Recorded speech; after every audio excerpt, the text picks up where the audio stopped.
Bonjour à tous, nous sommes le mardi 5 décembre et aujourd'hui je suis ravie de vous retrouver pour le petit fait du jour sur ma gribouille. Ce dont je voulais vous parler aujourd'hui, c'est du fait que Gribouille n'obéit qu'à moi, ce qui est à la fois un avantage et un inconvénient.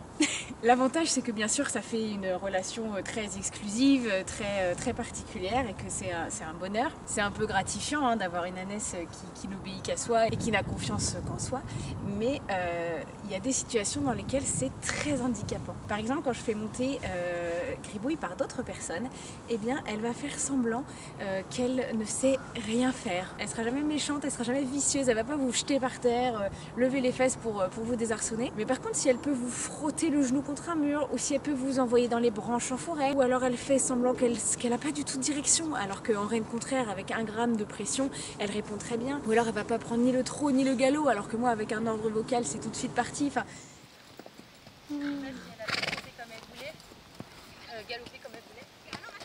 Allez Gribouille, galop!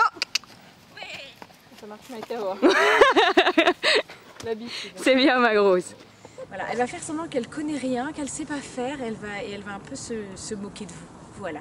Donc ça c'est un peu embêtant parce que du coup quand je la fais monter par des amis, par des fans qui viennent nous voir, etc. Et ben, je sais qu'ils ne profitent pas autant et qu'ils ne s'amusent pas autant que quand moi je suis dessus. Oui, très bien. C'est bien mon chaton. Attends, je vais venir avec vous parce que là... Et puis ensuite c'est très embêtant parce que par exemple quand je suis pas là et que du coup c'est quelqu'un d'autre qui vient s'en occuper, comme par exemple mon chéri ou des amis, eh bien elle ne va pas se laisser attraper.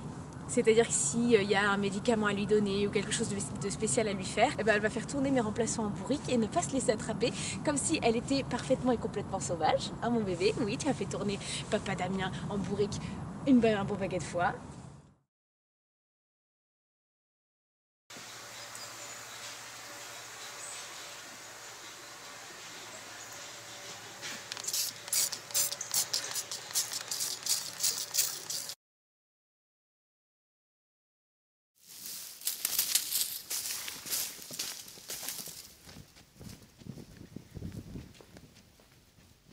Même quand elles étaient en pension, dans les 2 pensions différentes, elles ne se laissaient jamais attraper par la propriétaire de la pension. Donc c'était vraiment handicapant parfois. Oui, parfaitement. Et ça c'est vraiment un truc d'âne d'avoir des relations très exclusives et très fusionnelles comme ça avec leur maître. C'est comme les chiens, ils ont un seul maître et ils n'obéissent qu'à ce maître-là.